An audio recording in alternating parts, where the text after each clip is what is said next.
So first off, I just want you to know I try to change up my shirts and shit so that like I can represent different bands and things because I don't know, I'm like a girl.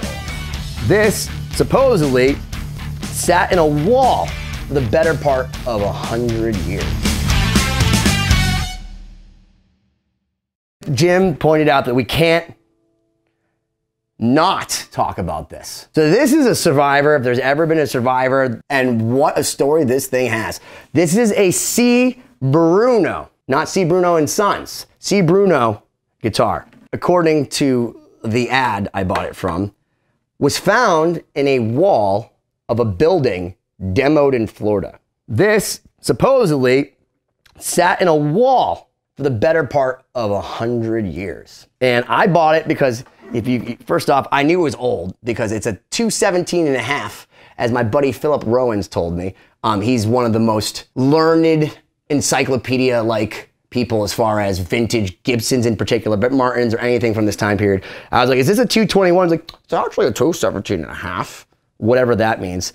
But this sat in a wall and it's Brazilian rosewood, and like I knew it was beat up, but like I was just like, okay, this sat in a wall for 100 years. And the research I did, so C Bruno, it's a really cool story. In the 1833, Martin was started. I want to say 1834, Bruno was started. They were actually partners for a year or two. And then they like factioned off. But actually, the company C Bruno is only a year less than Martin. And C Bruno himself was just C Bruno until I think it was 1863 or 64. It became C Bruno and Sons. So the thing that makes it cool about the C Bruno is that it's before 1863. And it would make sense because this body style is probably closer to 1850s, although I'm sure you'd see stuff in the 1860s and 70s this size. But it's usually the older you get, the smaller the body of the guitar. And this is pretty small. So you already have one of the founders of modern Americana guitar work, C Bruno, partner of Martin, for at least 2 years, that built awesome guitars, sat in a wall. Now I got it and it was unplayable. And the reason it was unplayable was because after 1 or 2 tunings, this headstock started just to hang off. And I realized that it wasn't just a headstock injury, that it was like just a complete, utter cluster F. And the reason being is I found out from my luthier that this was actually held together by plaster of Paris, excuse me, and that the headstock had clearly been ripped off and put back together with plaster of Paris. And in fact, he took these tuning knobs off and he put them on upside down because apparently there wasn't enough meat and potatoes to the wood to even get the screws, the original slot head screws you can see on the side here, into the wood. So he had to put them on upside down. And something very cool about this, look at the metalwork, look at the ivory, and they're actually very stable tuning keys made of ivory, and you can actually see the original C Bruno, New York. It's just Bruno.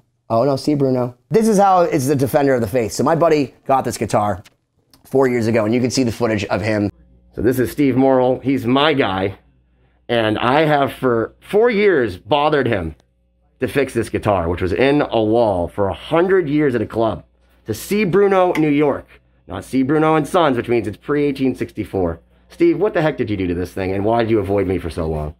You initially brought this here thinking you had a cracked headstock. Yeah. What you really had was a headstock that had been broken, and all of these pieces were missing, and it got filled with plaster of Paris. Is that a good way to fix things, Steve? That's not a good way to do anything. So what did we do exactly? And when I say we, I mean you.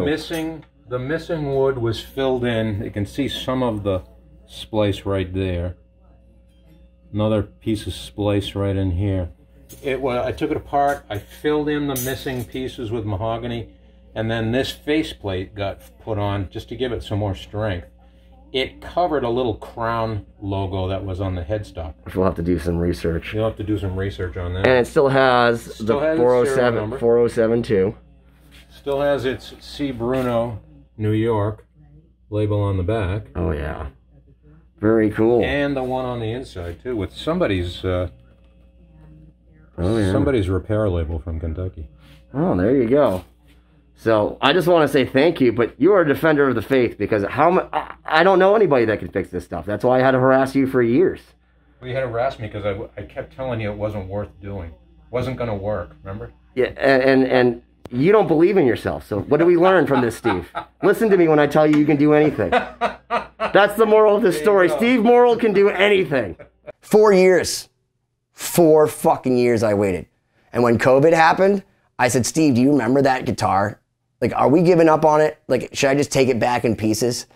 And he said, no, I've been making a project out of it. And he actually took a piece of mahogany and somehow made it into a faceplate. He said that there was a little insignia on here when he took off whatever plaster of Paris that he had to cover up with this faceplate, and basically sandwiched the wood back together and took out all the old boogies, if you will, and made this as stable as possible, and didn't want to tell me about it for a while until he was sure we could restring it. And then, like I said, he was already not sure what to do with the original tuning heads because apparently the wood wasn't even stable enough for it to put in. So he's like, I'll just put them in upside down.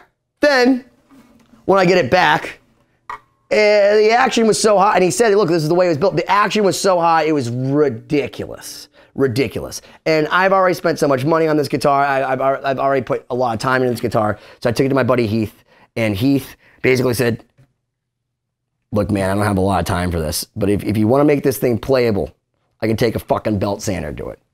And I said, if you think you can make it play well, take a damn sander to it. I don't care. This is an 1850s guitar. Nobody wanted to touch this guitar. It's literally the guitar that nobody wanted to touch. I know you think, oh, it's really nice, it's beautiful, it's Brazilian. Nobody wanted to do anything to this, and rightfully so, because it's a goddamn mess. So Heath took his belt sander, which, by the way, took off part of the prism to this, but also proved what my buddy Steve had been saying this whole time, is that actually, when you grind down Brazilian rosewood, which I can emphatically tell you, without a doubt this is, it smells like chocolate. You want to know how Brazilian rosewood is really Brazilian rosewood? Sand it down with a belt sander and see if your whole store smells like chocolate. It does. It's actually delicious smelling. But it went from basically playing like...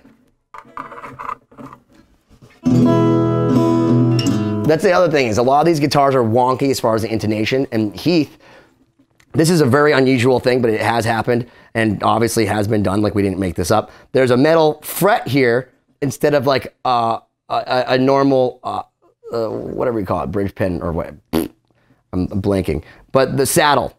And the thing is that it wouldn't fit. It was way too high. It was way too high, so he had to sand it down, and he basically fit this back in. It actually played without this metal fret and didn't even sound bad, but obviously it did not ring out like it does now. But the intonation on it is incredible. A lot of these guitars are really wonky, and because he did this right.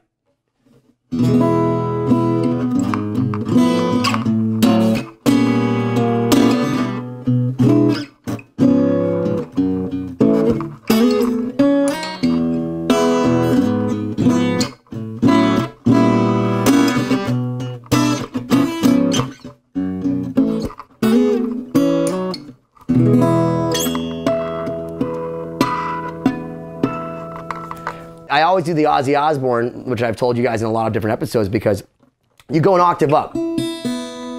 So like you can tell very quickly if a guitar is intonated. At least, I mean, it's somewhat intonated. And when I played it the first time on this, when Heath fixed it, it almost made me cry.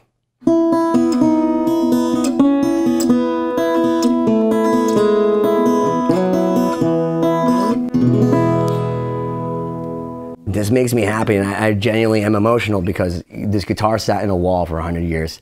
It was never gonna be played again. It was gonna be destroyed. This guy, I actually was pretty offended by the fact that it was sold to me as a working guitar, because the people that sold it were pretty prestigious and they have really good reviews. I'm amazed that they put this and didn't disclose how effed up it was.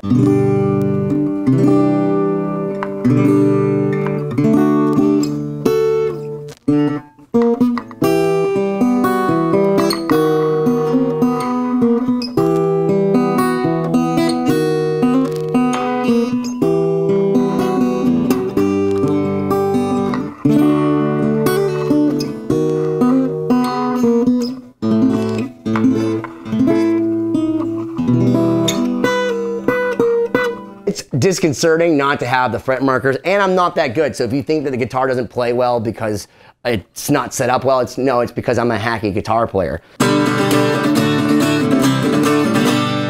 This is a 217.5. This thing is like literally, to give you an idea, like I just have to show you it by comparison. Like, this could be you after you take these pills. Your girlfriend not getting what she wants? You got this? You want this?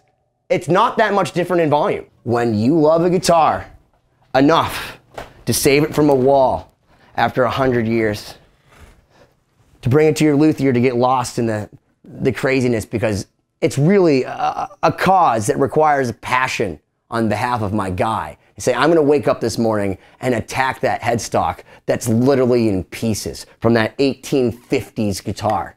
And now,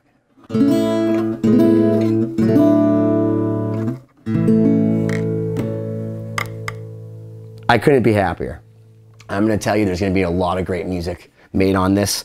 And I hope for generations to come, I hope that the next person who gets this guitar, whoever it may be, takes care of it, because there's no reason why it shouldn't survive for another 170 years. Why don't you fucking smash that subscribe button already?